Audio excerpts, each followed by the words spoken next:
Assalamualaikum warahmatullahi wabarakatuh. Assalamualaikum warahmatullahi wabarakatuh. Buya Yahya yang saya cintai karena Allah, semoga Buya selalu senantiasa dalam kesehatan, amin ya rabbal. Saya ingin menanyakan ini, apakah bila suami istri yang telah bercerai dan sudah punya anak, kemudian istrinya nikah lagi, nah apakah kewajiban dalam menafkahi anaknya ini masih menjadi tanggung jawab kewajiban mantan suaminya atau menjadi tanggung jawab kewajiban suami yang baru? Lalu apa tanggung jawab suami yang barunya ini? Sekian, terima kasih. Wassalamualaikum warahmatullahi wabarakatuh. Bismillahirrahmanirrahim. Seorang suami istri berpisah. Di dalam Islam itu, di dalam perpisahan itu indah. Imsak bima'ruf wa tasrih bi ihsan. Di saat harus menjadi suami istri harus baik. Di saat ada perpisahan pun tidak boleh menjadi musuh. Saling menyimpan aib lalu disebar nanti karena dendam. Itu adalah pernikahan. Itu adalah manusia-manusia kotor. Sehingga kalau tasrih, kalau harus melepas dengan baik. Sehingga di dalam Islam ada namanya mut'ah. Mut'ah itu hadiah yang diberikan oleh seorang suami demi masa depan bekas istrinya. Apakah mungkin uang 100.000 atau mungkin rumah atau mungkin pabrik. Biar segera menikah, suaminya pun tidak berat menikahi wanita tersebut. Gak berlaku kamus dendam di dalam Islam itu. Baik, seperti itu tasrihnya, melepasnya baik-baik. Kalaupun seorang istri menemukan kejelekan sang suami, tidak perlu disebut setelah itu. Bahkan kita doakan semoga mantan suamiku mendapatkan istri yang solehah. Sehingga kemaksiatannya tidak terjadi lagi. Sama, seorang suami kalau menemukan istri melakukan suatu hal yang tidak wajar atau ada aibnya, setelah berpisah nggak perlu untuk disebut, tapi didoakan. Kalau perlu ingatkan, ingatkan. Setelah bercerai, cerai. Bukan disebut setelah itu, wah. Itu adalah hati-hati busuk dan lidah-lidah busuk. Biarpun pakai kerudung, pakai kopiah putih. Ini harus ditekankan. Sebab perceraian tidak ada. Kadang mengundang permusuhan. Karena apa? Di situ ada buah yang namanya anak. Anak kemana-mana tidak akan putus. Sampai manapun tidak pernah putus anak. Dan kalau seorang bekas suami istri bermusuhan, biasanya diracuni anaknya. Ibumu itu begini, ibumu begini. Disebut sifat-sifatnya orang yang rendah. Kadang-kadang. Berarti dia telah mengajari anaknya untuk kurang ajar kepada ibunya. Yang mengajari anaknya kurang ajar sama ibunya, berarti mengajari anaknya masuk neraka jahanam. Biar anaknya durhaka ke ibunya. Sama ibu juga begitu. Diambil anaknya. Wah, diajari untuk nyaci bapaknya. Bapakmu begitu memang. Wah. Berarti sang ibu ini mengajari anaknya untuk bermusuhan dengan bapaknya. Artinya mengajari anaknya untuk durhaka agar masuk neraka. Na'udzubillah. Memang pendidikan itu penting. Walaupun sudah pisah. Dan pisah yang dikehendaki. Ya sudahlah. Biar yang istri menikah dengan laki dengan bahagia. Yang laki-laki menikah dengan wanita lain dengan bahagia. Selesai. Yang lalu biar berlalu. Sudah. Cuma dendam nih. Iblis yang berbicara. Akhirnya jadi korban anak. Broken. Anak rusak di rumahnya. Akhirnya anak nanti ikut yang menyenangkan. Di saat ditawari oleh bapak kasih duit, senang bapak. Biarpun jahat. Atau ibu, yang penting kasih duit. Namanya anak. Sehingga sang orang tua ini yang rebutan anak ini pun bukan mementingkan tentang kebaikan anak. Tapi mementingkan bagaimana yang penting anaknya dekat. Sehingga ada seorang ibu yang baik bingung dengan mantan suaminya. Kenapa? Kalau sudah ke mantan suaminya, anak itu dikasih segala macam. Mainan, segala macam tontonan. Biar senang menurut bapaknya. Tapi sebetulnya dia merusak sang anak. Setiap balik ke ibunya jadi tidak kerasan lagi. Atau sebaliknya, bapaknya yang baik, ibunya nggak benar. Sebab yang nggak baik tidak laki-laki saja. Banyak perempuan yang nggak baik juga kan. Nanti nggak adil dipikir sini. Ada istrinya atau yang rusak. Bukan begitu. Anakmu adalah anak. Jadi tasrih bi ihsan, kalau harus berpisah dengan baik-baik, anak tetap anak. Lalu kewajiban siapa anak? Lalu anak ya kewajiban bapaknya dong. Misalnya seorang laki-laki berpisah dengan istrinya. Kemudian setelah itu anaknya ya nafkahnya kewajiban bagi sang suami. Bapaknya sang anak. Bukan bapak sambung. Bapaknya sendiri.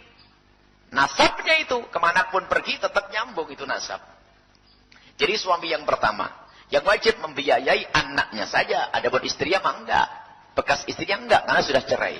Jadi yang wajib memberikan nafkah anaknya adalah suami yang pertama. Adapun suami kedua. Yang menikahi ibunya tadi. Itu tidak punya kewajiban memberi nafkah kepada anak tersebut. tersebut. Cuman apa yang harus hendaknya dilakukan? Ya wong ini adalah anak istrinya. Mana kasih sayang, mana cinta? Ya biarpun anak istri, maka hendaknya dianggap seperti anak sendiri. Kok beda-bedain betul lah. Kalau sudah model membeda-bedakan, tidak ada jiwa juang, tidak ada akhlak mulia. Sekarang ada orang merawat anaknya orang banyak, tidak mikir kok. Lah ini anak istrinya. Katanya cinta kepada istrinya. Lah kalau cinta sama istrinya, tentu cinta sama anaknya. Anak, dan juga kita lihat anak sebagai umat Nabi Muhammad. Sehingga pantang membeda-bedakan di sini. Cuman memang dasar hati busuk ya. Anak-anak kalau sudah bukan anak. Itu kan bukan anak saya. Itu nyakiti istri. Nyakiti istri ngomong. Itu bukan anak saya kok. Kenapa harus saya yang tanggung jawab? Loh. Ya tanggung jawabmu itu adalah makna kebaikan. Dan kamu menikahi saya dulu kan saya tahu sudah punya anak kan. Cuman memang seorang istri tidak berhak menuntut kepada suami untuk nafkahi anaknya. Tapi sebagai suami yang telah menikah dengan wanita yang janda dan dia punya anak, ya hati itu bagaimana kebaikan kok. Semuanya adalah indah. Cuman secara fikih syar'i tidak wajib karena bukan anaknya tidak wajib memberikan nafkah. Tapi wajib memberikan pendidikan selagi orang itu ada di bawah naungannya. Dan itu adalah amal jariah yang luar biasa. Amal kebaikan yang luar biasa lebih bagus daripada sedekah yang dibagi-bagi di luar sana. Jika jadi seorang suami yang merawat anak istrinya, anak istrinya, seorang suami menikah dengan wanita yang punya anak 16. Wah, paling hebat, paling gede pahalanya itu. Daripada seorang suami menikah dengan perempuan perawan. Anak 1 lebih gede pahalanya. Sebab tanggung jawabnya jadi anaknya 3 lebih gede lagi. 4, anaknya 16 tadi. Wah, ini ahli surga. Saya sekolahkan semuanya. Karena anak-anak istriku juga anak-anakku. Ibaratnya begitu. Jadi seharusnya hidup itu seperti itu. Bukan hidup itu eker-ekeran. Hitung-hitungan. Orang sudah berbicara tentang sedekah amal baik. Dia hitung-hitungan. Gimana bisa mesra. Gimana bisa indah. Apalagi kalau duitmu, duitku. Duitmu, duitmu, duitku, duitku. Ini adalah macam-macam. Cuman kalau ibu-ibu beda tuh. Abang duitmu adalah duitku. Tapi duitku, duitku sendiri. Katanya bahkan sudah diberikan ke saya. Memang betul duit ibu adalah duitnya ibu. Cuman di saat suami butuh masa pelit banget. Katanya sayang suami. Jadi hidup itu harus indah dijalani dengan baik. Bismillahirrahmanirrahim. Assalamualaikum warahmatullahi wabarakatuh. Assalamualaikum. Ya, yang terhormat, saya mau tanya. Sholat sunnah apakah yang boleh diberjalankan isro sama duha siang? Sebentar, Mas. Apakah tasbih? Diulang Ibu, diulang. Sholat sunnah apa yang boleh dijalankan di siang hari selain sholat isro jam 6 dengan sholat duha? Apakah tasbih, hajat, istiqoroh bolehkah di siang hari? Sudah segitu aja. Assalamualaikum warahmatullahi wabarakatuh. Semua sholat malam bisa dilakukan di siang hari. Semua sholat malam bisa dilakukan di siang hari kecuali witir. Enggak ada witir siang hari. Sama sholat tahajud.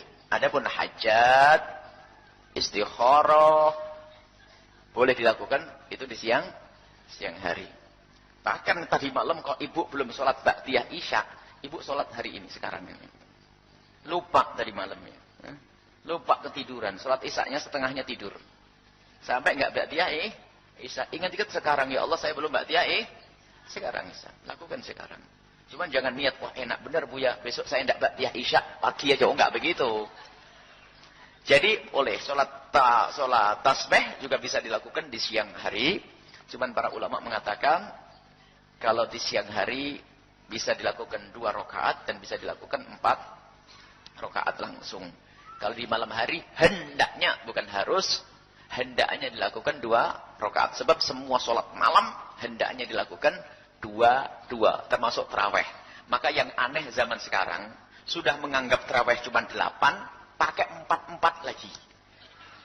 Seolah-olah berpegang dengan hadis Nabi. Sudah tahu sholatul laili matna, sholat malam itu 2. Apakah enggak boleh kalau langsung 20 rakaat? Ya boleh, itu tadi. Cuman kurang sunnahnya. Sunnah tadi, sunnah qiyamul tapi kurang sempurna sunnahnya. Kalau 2 lebih banyak amalannya, ada tasyahudnya, ada tambahan pekerjaan, berarti lebih gede pahalanya. Baik, ini saja insyaallah. Semoga Allah Subhanahu wa taala memberikan kepada kita ilmu yang manfaat.